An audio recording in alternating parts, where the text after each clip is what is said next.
اب ڈاکٹر بھی لا علاج قرار دے رہے ہیں کہ اب علاج نہیں رہا ہے، جان بس اب نکلنا چاہ رہی ہے۔ اب گھر والے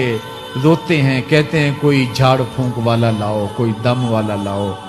شاید وہ کوئی دم کرے تو اس کی جان میں جان آ جائے۔ ڈاکٹروں نے تو لا علاج قرار دے دیا۔ اللہ فرماتا ہے یہ تو جھاڑ پھونک والے کو ڈھونڈ رہے ہیں، لیکن جس کی سانس یہاں اٹکی ہے وہ سمجھ گیا ہے اب موت آ گئی ہے،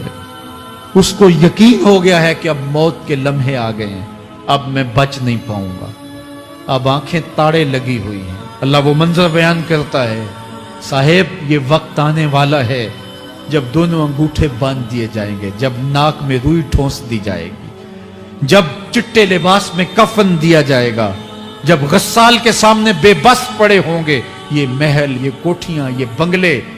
جس کو سویر شام لگ کے حلال حرام کی تمیز کیے بغیر بنایا تھا، غوث اعظم رضی اللہ تعالیٰ عنہ بولے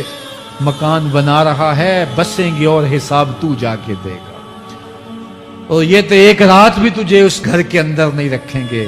کہ چلو ایک رات مہمان رکھ لیں۔ کہتے ہیں نہیں نہیں، مہمانوں نے بھی جانا ہے تو جلدی کرو، اس کو سپرد کراؤ،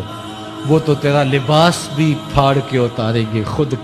غسل دینے کے لیے تیار بھی نہیں ہے، تجھ سے خوف آنے لگا ہے۔ جاندی واری ڈرونا بنیوں تے ہاتھ نہ لاندے ڈر دے،